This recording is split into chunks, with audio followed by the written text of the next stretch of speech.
Les amis, bonjour et bienvenue dans le temple du spectacle. Mais on demandera quoi de plus? Étant donné qu'on vient de vivre un bonheur, ça c'est un bonheur absolu. C'est un bonheur, n'est-ce pas, tout fait. Pourquoi? Parce que on était en train de voir que dans ce match-là, c'était le haut niveau. L'UEFA a bien fait de nous programmer ou de tirer, n'est-ce pas, ce genre de rencontres. Parce que nous, en tant que fans, en tant que spectateurs, en tant que débriefeurs, on a besoin de vivre ce genre de moments. Parce que oui, ça restera à jamais dans les annales du football. Real Madrid, Manchester City. Non mais quel match! On dirait que ces gars-là nous ont proposé, n'est-ce pas, un menu. Ok, c'était un match selon le menu. Chaque 15 minutes, il y avait un menu, n'est-ce pas? On a commencé par le dessert. Le dessert, c'est un très bon, n'est-ce pas? Une très bonne entrée de la part de Manchester City avant que le Real de Madrid ne prenne de l'ascendant. C'est là que moi j'ai aimé, n'est-ce pas, ce jeu de ping-pong. Mais cette fois-là, pas jeu de ping-pong sur le tennis de table, non, mais jeu de ping-pong, n'est-ce pas, étant donné que chaque équipe avait son temps fort, chaque équipe avait son tempo. C'est pour ça que ça va être difficile, n'est-ce pas, de débriefer, parce que oui, pour une fois, j'ai vu un match complet. Que demander de plus? Parce que oui, tu sais, tu commences déjà par Manchester City, qui cueille à froid l'équipe du Real de Madrid. Le but marqué par Bernardo Silva.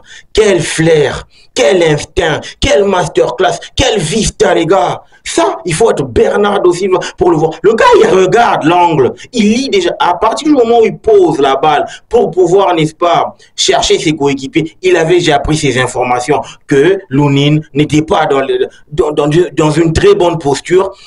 À partir du moment où Lunin avait déjà fait, n'est-ce pas, un pas à gauche, c'était mort pour lui. C'est là que je dis, le football européen, c'est un football qui est, n'est-ce pas, d'un autre niveau, d'un autre monde. Bataille de coaching. Parce que oui, tu remarques que City qui aligne son 11 sans De Bruyne, sans Kyle Walker, sans Nathan Ake. Et de l'autre côté, le Real qui aligne, n'est-ce pas, 111 sans défenseur central, parce que je le signale, Militao revenait, n'est-ce pas, d'une très grave blessure. Alors, en termes d'intensité, ce match-là n'était pas pour lui. C'est là qu'on redescend un peu, où on repositionne Kamavinga, Tchouaméni, Aurélien dans l'axe pour faire la paire avec Rudiger. Parlant de Rudiger, comment est-ce que ce garçon, il est parvenu, n'est-ce pas, à être en jeu? En termes de défense, de la Roma où j'ai connu, n'est-ce pas, Antonio Rudiger jusqu'au Real de Madrid, c'est vraiment du bon vin. Plus il vieillit, plus il est bon. Il a contenu, n'est-ce pas, Erling Braut Haaland. Est-ce que vous avez vu Erling Braut Haaland exister en première période? Pas du tout. Il n'a jamais, alors jamais existé. C'est là que maintenant, Rodrigo Goes, le feu follet, n'est-ce pas, l'étoile du Brésil. Il prend, n'est-ce pas, les clés, n'est-ce pas, les choses en main pour mettre mal à l'aise cette équipe de Manchester City.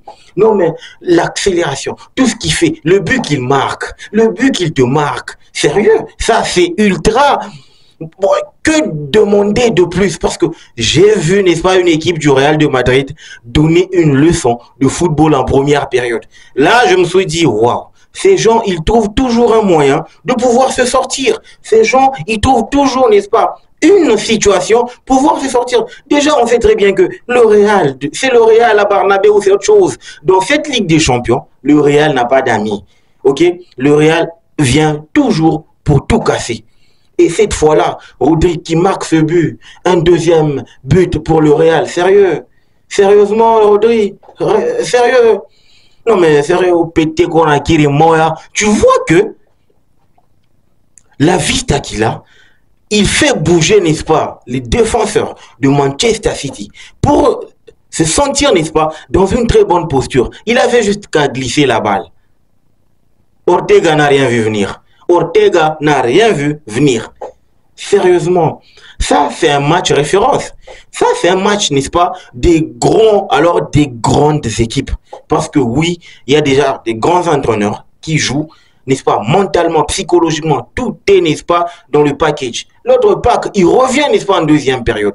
C'est là que tu vois que City revient sur des bonnes bases pour pouvoir, n'est-ce pas, se mettre au diapason. Là où j'ai senti que City a mûri, c'est dans la gestion du match. Parce que oui, à partir du moment où le Real était en train d'acculer, le Real, n'est-ce pas, imposait son tempo, son rythme, pour, n'est-ce pas, mettre mal à l'aise l'équipe de Manchester City, c'est là qu'on voit le génie, n'est-ce pas, de Phil Foden. Moi, en tout cas, les 3 buts de Manchester City aujourd'hui, masterclass de la part des buteurs. Masterclass de la part des buteurs. Foden, Bernardo Silva, Josko Vardiol. Sérieux, ils ont mis des buts, en tout cas, impossible à aller chercher pour un gardien. Impossible à aller chercher pour un gardien. Ce sont des buts, n'est-ce pas, dignes des grands. Parce que tu sais très bien que Lunen, sur sa ligne, en tout cas, tu peux rien faire. Le gars a mis, n'est-ce pas, Kepa sur le banc, par ses qualités.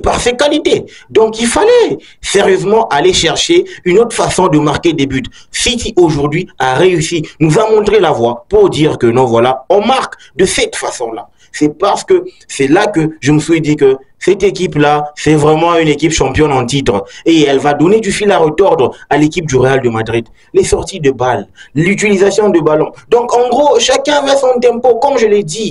Chacun avait son tempo, n'est-ce pas, dans la façon de gérer son match. Et puis, l'intensité qu'on a mis, n'est-ce pas, dans ce match a permis aux joueurs de s'user, de se fatiguer, n'est-ce pas, au bout de la 80e minute. Ils n'en pouvaient plus. Ils étaient là, ils se cherchaient.